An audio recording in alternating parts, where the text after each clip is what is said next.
বৃহস্পতিবার Bankura Hindu high school ময়দানে বাঁকুড়া সাংগঠনিক জেলা যুব তৃণমূল কংগ্রেসের তরফ থেকে একটি রক্তদান শিবির আয়োজিত হয়।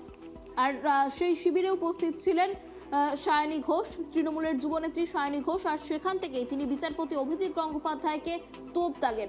কার্যত বিচারপতি অভিজিৎ গঙ্গোপাধ্যায়কে তিনি বিচার ব্যবস্থার কলঙ্ক বলে অভিহিত করেন।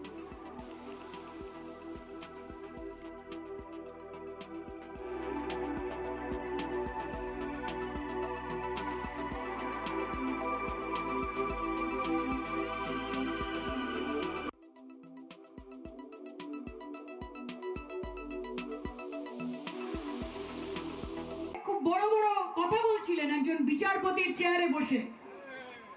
এখন বুঝতে পারছি যে যতগুলো রায় ওই চেয়ারটাতে বসে দিয়েছেন তার আগে গোমূত্র দিয়ে মুখটাকে গার্গেল করে নিতেন, গার্গেল করে দিয়ে তারপর একটা একটা করে বাণী দিতেন, বিচারের বাণী।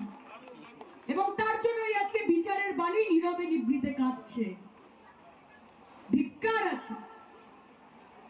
এরা মানুষকে বাঁচাবে? এতদিন আপনারা মানুষের বিচার করতেন, এবার মানুষ আপনার বিচার করবে। দেখুন সেই দিন দূর নয়।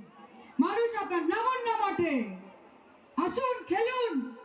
তৃণমূল কংগ্রেসের ভয় পাওয়ার দরকার নেই, কারণ আমরা 365 দিন মাঠেই থাকি। এই মাঠেতেই খেলা হবে।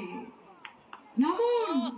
কত ধানে কত চাল জামানত বাজেয়াপ্ত করে যদি বাংলার মানুষ লোটা কম্বল নিয়ে এখান থেকে বিদায় না করে, কথা দিয়ে যাচ্ছি 2024-এ তৃণমূল কংগ্রেস খেলবে না, বাংলার মানুষ খেলবে। তৃণমূল কংগ্রেস গ্যালারিতে বসে থাকবে। উনি এতদিন বিচার ব্যবস্থা নাম করে তার আড়াল থেকে নিজের রাজনৈতিক স্বার্থ চরিতার্থ করেছেন এবং যেই যেই রায়গুলো উনি দিয়েছেন, আমি বলতে বাধ্য হচ্ছি, আমরা ভাবতাম যে উনি হয়তো সত্যি বিচারের বাণী দিচ্ছেন, কিন্তু এখন আমরা বুঝতে পারি যে উনি কিরম ভাবে বিজেপিকে আকৃষ্ট করার জন্য বা বিজেপির দ্বারা আকৃষ্ট হয়ে ওনার রায়গুলো উনি দিচ্ছিলেন। আমরা ধিক্কার জানাই।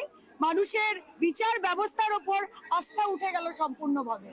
অভিজিৎ গঙ্গোপাধ্যায়কে বলতে চাই, বিচার ব্যবস্থার অধীনে ছিলেন, এতদিন মানুষের হয়ে বিচার করতেন, এবার মানুষ আপনার বিচার করবে। তৈরি থাকুন, খেলা হবে।